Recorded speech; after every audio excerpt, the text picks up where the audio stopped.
My fitness tracker recorded what my personal trainer did while I was unconscious. Paramedics said another set would have killed me. The heart rate alert vibrated on my wrist at 6:42 a.m. while I was halfway through a set of burpees. The notification said 184 beats per minute, which seemed high but not impossible given how hard Garrett was pushing me. I'd hired him 6 weeks ago to help me regain strength after my emergency appendectomy in January. The surgery had been routine, but recovery had been slow and frustrating. I was 31 years old, had always been active, and suddenly found myself winded climbing stairs. My surgeon had cleared me for exercise after 8 weeks, and I'd immediately started looking for a trainer who specialized in post-surgical recovery. Garrett Nash had come highly recommended by 3 different people at my gym. He had certifications from 2 major fitness organizations, 10 years of experience, and a client list that included athletes and executives. His rate was $85 per session, steep but supposedly worth it. He'd designed a careful progression plan for me, starting with modified exercises and gradually building intensity. The first 4 weeks had gone well. I'd felt stronger, more energetic, back to something resembling my old self. Then week 5 started and Garrett changed the programming completely. He said I was ready to push harder, to really challenge my limits. The workouts became brutal, hour-long sessions that left me dizzy and nauseous. I'd mentioned feeling unwell several times, but Garrett always said that discomfort was part of growth, that my body needed to remember what real effort felt like after months of being sedentary during recovery. This morning's session was our 11th overall, 3rd of the new intense program. Garrett had arrived at my apartment at 6 a.m. sharp, the way he always did. I lived in a 1-bedroom place in a building with a small gym in the basement, but Garrett preferred training clients in their homes where he could control the environment and equipment. He'd brought his usual gear, resistance bands, kettlebells, a jump rope, and the water bottles he always provided. He said proper hydration was crucial for performance and recovery, so he prepared electrolyte drinks for both of us before each session. His bottles were marked with measurements, and he insisted I drink specific amounts at timed intervals. I'd thought it was excessive at first, but he'd explained that dehydration could slow recovery and increase injury risk. The workout had started with a warm-up, then moved into circuits. Push-ups, mountain climbers, kettlebell swings, burpees. Garrett was demonstrating perfect form and counting reps in his calm, encouraging voice. He was 38 years old, formerly military according to his bio, with the build and bearing that suggested he'd been serious about fitness his entire adult life. He never worked out during our sessions, just coached and corrected my form, but I could tell he practiced what he preached. Around 6:35 a.m., I'd started feeling strange. My heart was racing faster than normal. My vision was getting blurry at the edges. I told Garrett I needed a break. He'd checked his watch and said I had 3 more minutes in this circuit, that stopping early would disrupt the cardiovascular benefits we were building. I'd pushed through the 3 minutes, then collapsed onto my yoga mat. Garrett handed me the water bottle and told me to drink. I'd taken several long swallows. The liquid tasted slightly bitter, but I'd assumed that was the electrolyte mix. Garrett said I had 90 seconds of rest. Then we were moving into the final circuit. I asked if we could cut it short today because I really didn't feel well. He said no, that I was experiencing the breakthrough moment where my body wanted to quit but my mind had to push through. He said this was where real change happened. He said if I stopped now, I'd be teaching my body that quitting was acceptable. I'd felt too dizzy to argue, so I'd stood up when he told me to and started the burpees. That's when the heart rate alert had gone off, 184 beats per minute. I'd stopped mid-movement and looked at my fitness tracker, a watch that monitored heart rate, sleep, steps, and exercise intensity. I'd bought it specifically to help track my recovery progress. The screen showed my heart rate climbing, 187, 191, 196. I told Garrett something was wrong. He'd looked at my watch and said high heart rates were normal during intense cardio, that I was fine. I said this didn't feel fine. My chest felt tight. My arms were tingling. Everything was getting darker around the edges. Garrett told me to do 5 more burpees and then I could rest. I tried to do what he said because he was the expert and I was paying him to push me, but on the 3rd burpee my legs gave out completely. I'd fallen forward onto the mat, unable to catch myself. I heard Garrett's voice saying, "Get up, come on, you're stronger than this." I'd tried to respond but couldn't form words. My heart was pounding so hard I thought it would burst through my ribs. That's the last clear memory I have of being conscious. What happened next? I only know because my fitness tracker kept recording and because Garrett left his phone on the counter still running a timer app that captured audio. The data showed my heart rate hit 203 beats per minute at 6:43 a.m., then climbed to 211, then 218. According to the tracker's motion sensors, I was still moving during this time even though I have no memory of it. The audio from Garrett's phone, which police retrieved later, captured him saying, "Up, let's go, 5 more. You can do this. Stop being dramatic. Get up." Then there's a sound that the audio analyst said was probably me hitting the floor. Garrett's voice said, "Really? You're going to quit on me now?" Then nothing for 23 seconds. Then Garrett saying, "Hey, wake up." Then more silence. Then Garrett saying shit very quietly. Then sounds of movement, cabinet doors opening, water running. Then Garrett's voice much closer to the phone saying, "This is going to be fine. You're going to wake up and finish strong."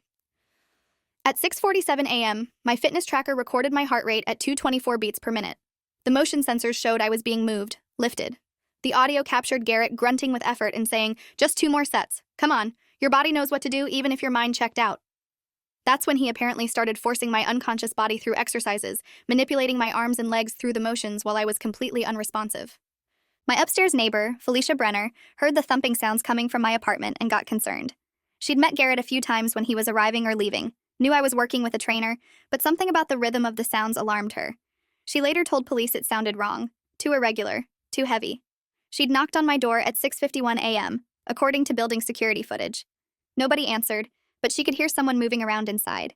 She knocked harder and called my name. The audio from Garrett's phone captured him saying, "Shit, shit, shit," and then silence. Felicia had a key to my apartment because we'd been friends for 3 years since I moved into the building. We watered each other's plants and accepted packages for each other. She'd used the key without thinking, pushing the door open and calling my name. What she found was Garrett kneeling beside my unconscious body, my arms positioned above my head, clearly in the middle of physically manipulating me through movements. My face was gray. My lips were blue.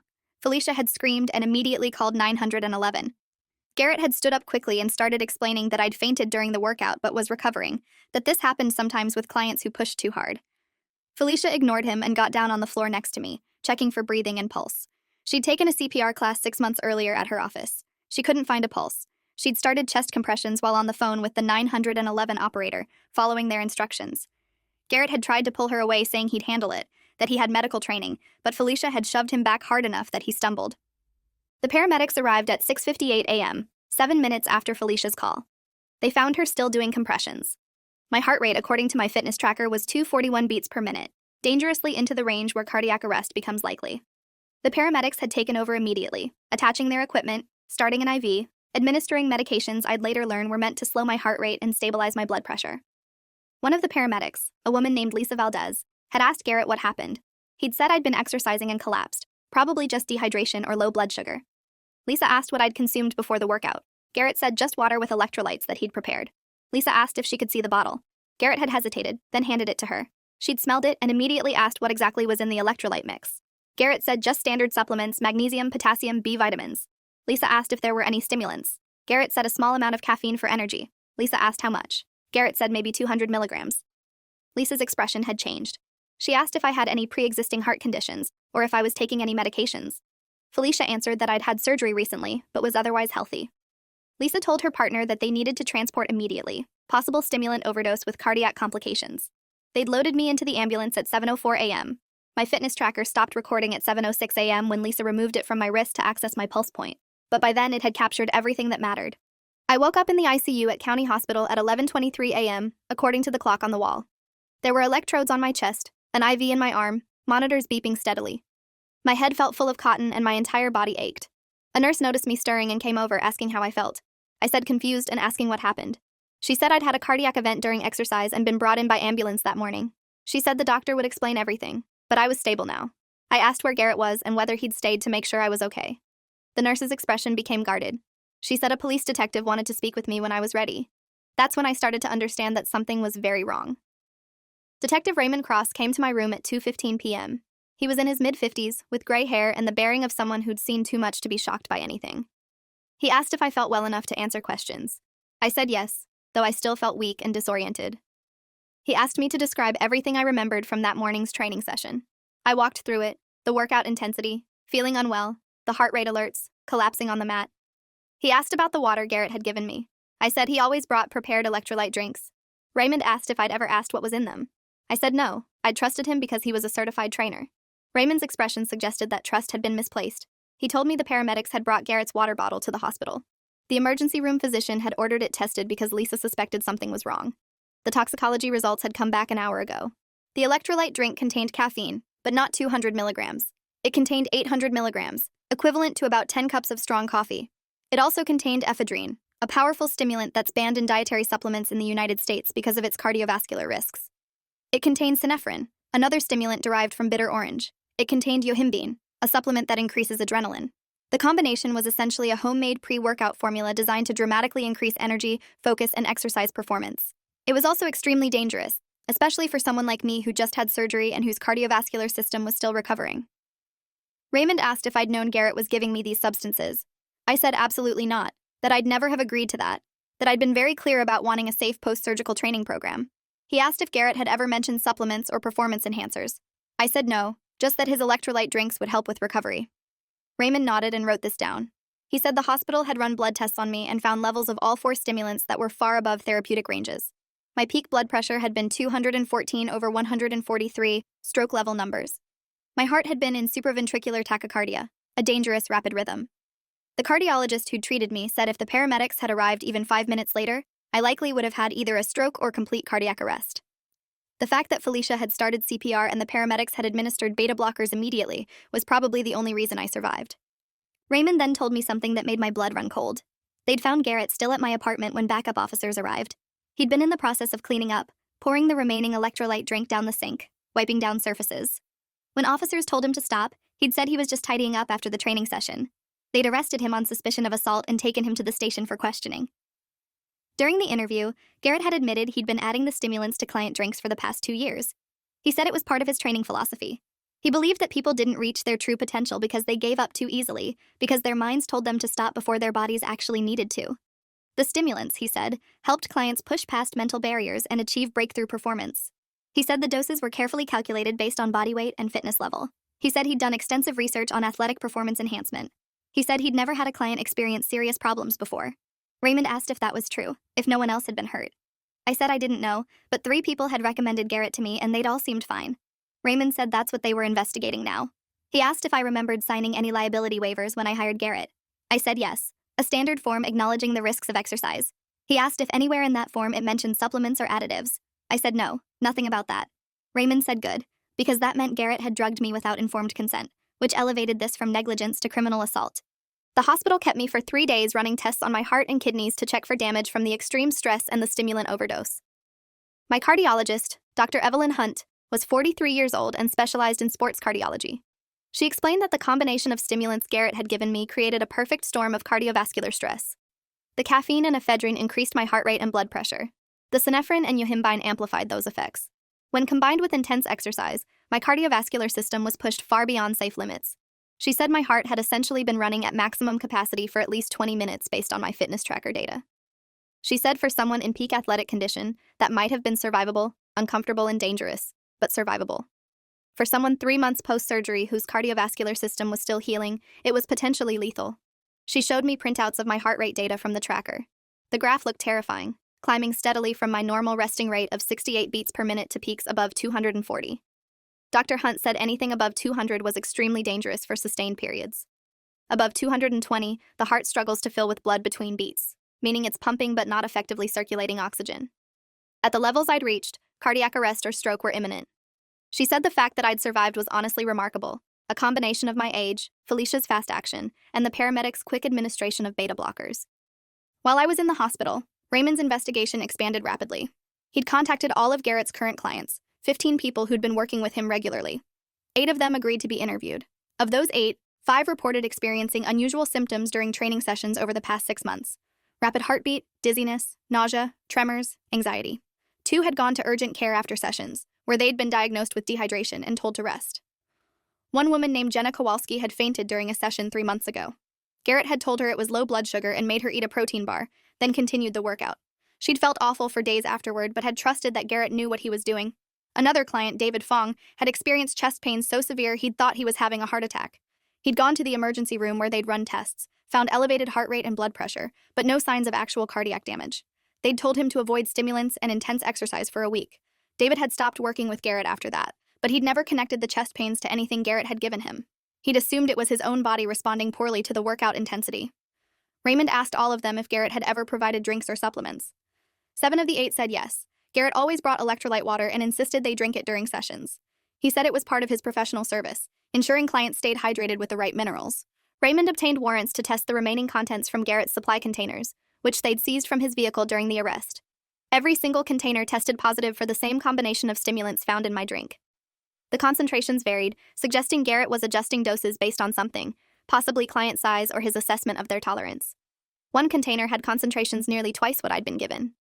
Raymond theorized that Garrett had been gradually increasing doses over time, building up client tolerance, pushing them harder and harder. The 7 clients who'd been drinking Garrett's electrolyte water agreed to blood tests. 3 of them tested positive for residual stimulants even though they'd last trained with Garrett days earlier. The levels suggested chronic exposure over weeks or months. Dr. Hunt reviewed their results and said prolonged stimulant use at these levels could cause serious long-term damage including heart disease, kidney problems, and hypertension. She said these people would need cardiac monitoring for years to watch for complications. Raymond's investigation also uncovered that Garrett's certifications were real, but his backstory wasn't entirely accurate. He'd been in the military, but he'd been discharged early under circumstances he'd never disclosed. Raymond contacted Garrett's former commanding officer who said Garrett had been removed from a Special Forces training program after he'd been caught giving unauthorized supplements to fellow trainees. 2 men had ended up hospitalized with complications. Garrett had been given an administrative discharge to avoid a court-martial. The incident had occurred 8 years ago, right before Garrett started his civilian personal training career. Armed with this information, the district attorney filed charges against Garrett Nash. 7 counts of assault with a deadly weapon, the deadly weapon being the drug mixture. 8 counts of administering drugs without consent. Multiple counts of fraud for misrepresenting his services. The assault charge related to me was elevated to attempted murder because the evidence showed he'd continued forcing my unconscious body through exercises while my heart rate was at lethal levels, demonstrating what prosecutors called depraved indifference to human life. Garrett's attorney argued that he'd genuinely believed his methods were safe and effective, that he'd researched performance enhancement extensively, that he'd never intended to harm anyone. The prosecutor countered that intent didn't matter when you secretly drugged people without their knowledge or consent, when you ignored obvious signs of medical distress, when you manipulated an unconscious person's body while they were dying. The trial lasted 3 weeks. I testified on the 5th day, walking the jury through the morning of my collapse, explaining how I'd trusted Garrett completely because he was credentialed and recommended. I described waking up in the ICU, learning that I'd nearly died, discovering that someone I'd paid to help me heal had been systematically poisoning me. The prosecutor played the audio from Garrett's phone, the recording of him forcing my unconscious body through exercises while my neighbor pounded on the door. The jury heard him say, "Just 2 more sets," while I was literally dying. They heard him say, "Your body knows what to do even if your mind checked out." Medical experts testified about the stimulant combination and its effects. Dr. Hunt showed my fitness tracker data on a large screen, the graph of my heart rate climbing into lethal ranges. She pointed to the exact moment my heart had hit 241 beats per minute and said, "This is where she should have died." Lisa Valdez, the paramedic, testified that when she'd arrived, my condition was consistent with severe stimulant overdose and that without immediate intervention I wouldn't have survived. Felicia testified about finding me gray and unconscious, about Garrett trying to stop her from calling 911, about how he'd been moving my body when she walked in. The other clients testified about their experiences, their mysterious symptoms, their visits to emergency rooms and urgent care centers. Garrett took the stand in his own defense and it went poorly for him. He maintained that his methods were based on legitimate research into human performance limits. He said he'd studied exercise physiology, sports medicine, and optimal training protocols. He said the supplements he'd used were legal to purchase and commonly used by athletes. The prosecutor asked if they were legal to secretly administer to unknowing clients. Garrett said he didn't secretly administer anything. He provided enhanced hydration as part of his service. The prosecutor asked if he'd disclosed the contents of that hydration to his clients. Garrett said he didn't need to, that clients hired him for results and trusted his professional judgment. The prosecutor showed him the liability waiver I'd signed, asking him to point out where it mentioned he'd be giving me drugs. Garrett said it was implied in the phrase scientifically designed training program. The prosecutor asked if he had any medical training or license to prescribe medications. Garrett said he wasn't prescribing medications, he was providing athletic supplements. The prosecutor asked if he knew ephedrine was banned by the FDA for use in dietary supplements due to cardiovascular risks. Garrett said he was aware of that, but said the ban was politically motivated and not based on sound science. The prosecutor asked if he'd researched the specific risks of giving those supplements to post-surgical patients. Garrett hesitated, then said he'd calculated doses conservatively. The prosecutor showed him my medical records, showing I'd been cleared for light exercise but was still healing. She asked if forcing me through burpees while dosing me with 800 milligrams of caffeine and 3 other stimulants qualified as conservative. Garrett said I'd told him I was ready to push harder. The prosecutor played the audio of me saying, "I don't feel well," and Garrett responding, "You're experiencing the breakthrough moment where your body wants to quit." The prosecutor's closing argument focused on trust and betrayal. She said when we hire professionals, trainers, doctors, therapists, we trust them with our bodies and our health. We trust they'll keep us safe while helping us improve. Garrett Nash had violated that trust in the most fundamental way. He'd secretly drugged his clients, pushed them past safe limits, ignored signs of medical distress, and when one of those clients nearly died as a direct result of his actions, he'd tried to cover it up. She said the audio recording proved everything.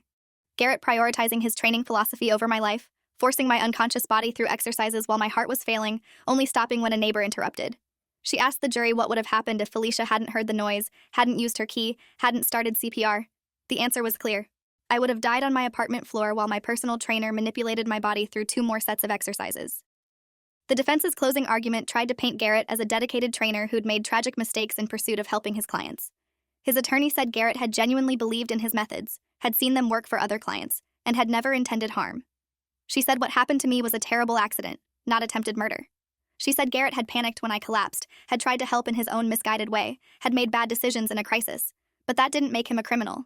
It made him negligent at worst. The jury deliberated for 6 hours. They found him guilty on all counts. At sentencing, Judge Margaret Vance reviewed the evidence and statements from all the victims. She said Garrett had positioned himself as a health professional while systematically endangering the people who trusted him. She said his actions weren't mistakes. They were deliberate choices to prioritize his ego and his philosophy over his client's safety and autonomy. She noted that even after I collapsed, even after it was obvious I was in medical distress, he'd continued the workout instead of calling for help. She said that demonstrated a level of callousness and recklessness that warranted the maximum sentence. She sentenced him to 22 years in prison. After the trial, I had to rebuild my relationship with exercise and my body. The cardiac damage from that morning was permanent but manageable. Dr. Hunt said I'd developed some scarring on my heart muscle from the extreme stress, which meant I'd always have slightly reduced cardiac capacity. She cleared me for moderate exercise but said I'd never be able to push to the intensity I'd managed before. I had to take beta blockers daily to prevent arrhythmias. I developed PTSD from the trauma, having panic attacks whenever my heart rate increased during any activity. My therapist specialized in medical trauma and helped me understand that my body had been violated, that Garrett had removed my ability to consent to what was happening to my own body. The other victims from Garrett's client list formed a support group. We met monthly to discuss our recovery, our anger, our fear of trusting fitness professionals again. Jenna Kowalski had developed an anxiety disorder and couldn't exercise at all without having panic attacks. David Fong's blood pressure never fully normalized and he required lifelong medication. Another client named Lisa Wu had discovered she had early signs of heart disease at age 34, likely caused by the chronic stimulant exposure. We all dealt with the betrayal differently, but we helped each other through it. 15 months after my collapse, I started working with a new trainer, a woman named Angela Torres who came recommended by my cardiologist. Our first session was just talking, me explaining what had happened and my fears about trying again. Angela was patient and understanding. She showed me all her credentials, explained her training philosophy which centered on client autonomy and informed consent, and said we'd work at whatever pace I felt comfortable with. She never brought drinks or supplements. If I wanted electrolytes, I prepared them myself, and she never touched them. Every session started with me checking in about how I felt, and if I said I needed to stop, we stopped immediately with no questions. She helped me slowly rebuild strength and trust over months of careful, controlled work. The fitness tracker I'd been wearing that morning became evidence in the trial, and after the case closed, police returned it to me in a sealed evidence bag. I couldn't bring myself to wear it again. It had saved my life by recording everything, but looking at it brought back memories of that morning, of my heart rate climbing into impossible numbers while I died on my apartment floor.